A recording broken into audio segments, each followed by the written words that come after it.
Bonjour, je commence une nouvelle partie sur Lichess en rapide, comme d'habitude, 10 minutes par joueur, sans ajout de temps, et je rencontre un joueur classé 2214.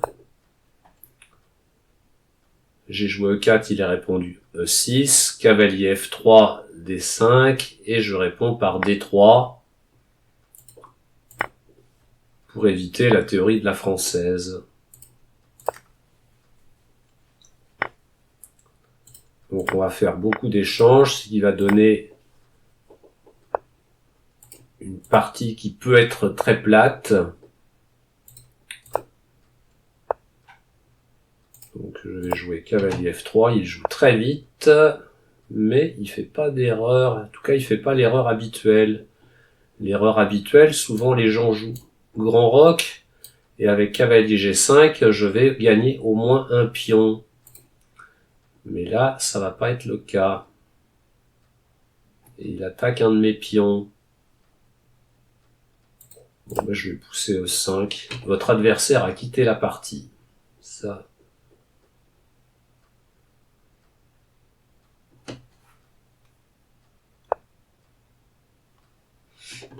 Tour D8. Je vais sortir mon fou en E3. Il me prend. Est-ce qu'il va venir me clouer? Non. Je vais venir renforcer mon pion pour essayer de me débarrasser de ce pion arriéré. Il m'en empêche.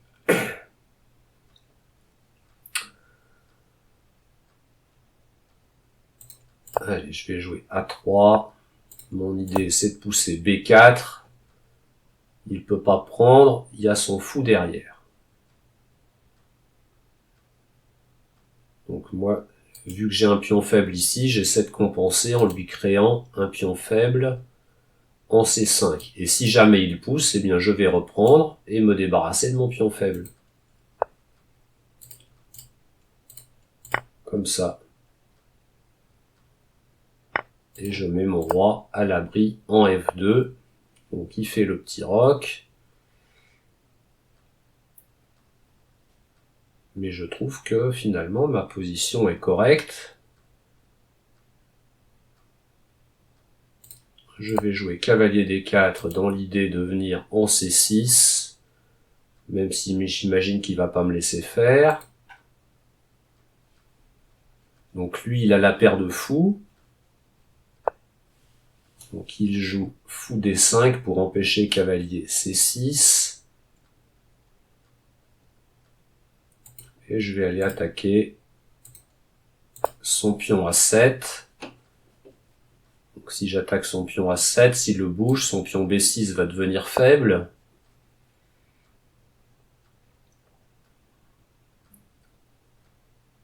Et je vais prendre possession de la colonne C.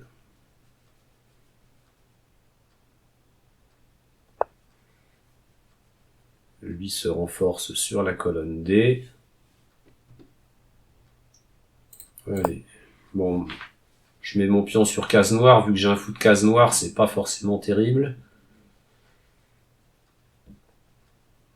Mais c'est pour libérer mon roi qui défendait le pion G2. Maintenant, mon roi peut bouger.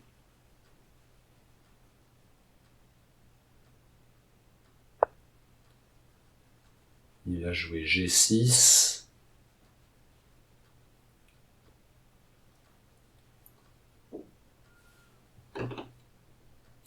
Allez, je joue cavalier C7, essayer de provoquer quelques échanges.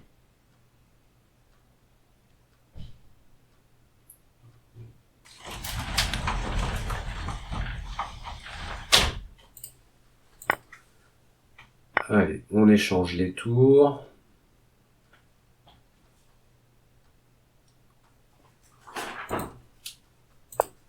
Et je reviens en B5. Donc maintenant, avec ma tour, soit je vais venir en C7, soit en C8.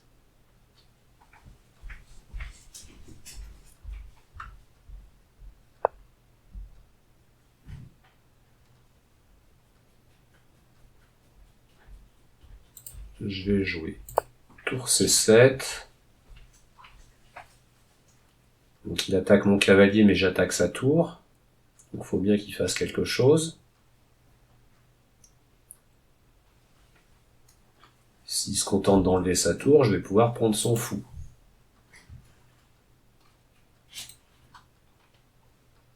Et s'il prend ma tour, je prends la sienne et j'attaque 2 pions.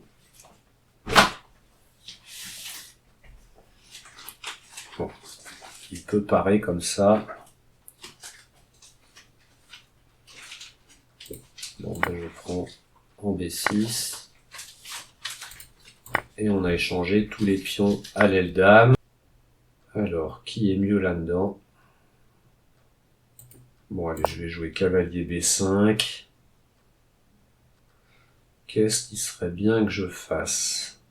Que je vienne mettre un cavalier en F6 peut-être. Pour ça, je vais passer par E4. Peut-être par C3. À noter que si jamais j'échange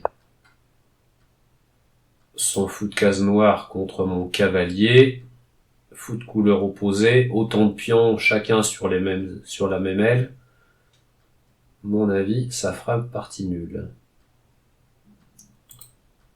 De toute façon, j'espère même pas gagner dans cette position, on verra bien s'il échange.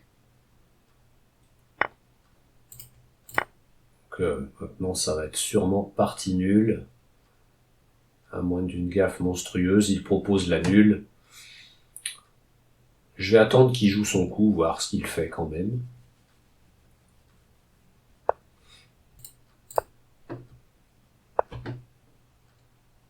Bon, je continue, même si je suis absolument persuadé que la partie est nulle. Je vais l'empêcher d'approcher trop.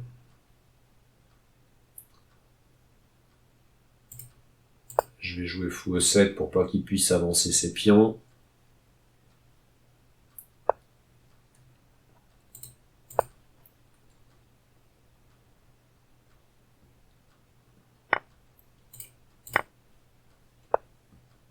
Il vient attaquer mon pion.